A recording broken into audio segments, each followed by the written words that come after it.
பழக்கத்தால் ஏற்படும் தீய விளைவுகளை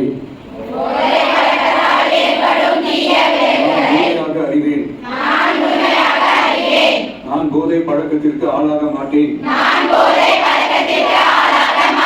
எனது குடும்பத்தினரையும் நண்பர்களையும்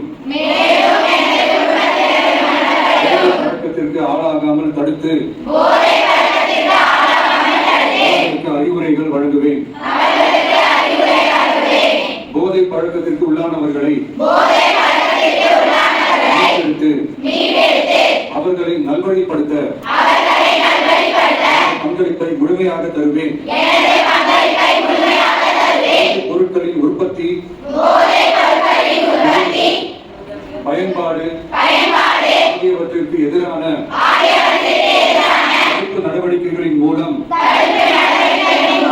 பொருட்களை தமிழ்நாட்டில் வேறொருக்க அரசுக்கு துணை நிற்பேன். வளர்ச்சிக்கும் வாழ்விற்கும் அர்ப்பணிப்புடன் பங்காற்றுவேன் என்று உறுதி கூறுகிறேன். அதுக்கு ஒரு அமைப்பு நிறைய இருக்குது. கஞ்சா யூஸ் பண்ணா அதுக்கு ஒரு அமைப்பு மீட் பண்ணி இருக்குது. ஹெராயின் அப்படின்னா அதுக்கு ஒன்று இருக்குது.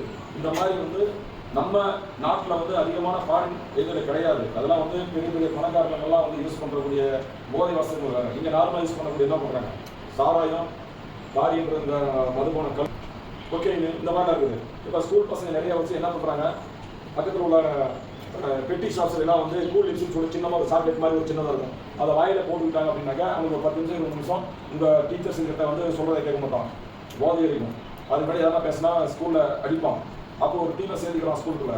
அப்போ இங்கே அவங்க படிக்கிற பருவத்திலே அந்த மாதிரி பண்ணிட்டாங்க போது அப்புறம் அவங்களால படிக்க முடியுமா? அந்த பக்கத்தில் எங்கேயாவது பெட்டி ஷாப்ஸில் இந்த பெட்டி ஷாப்ஸ்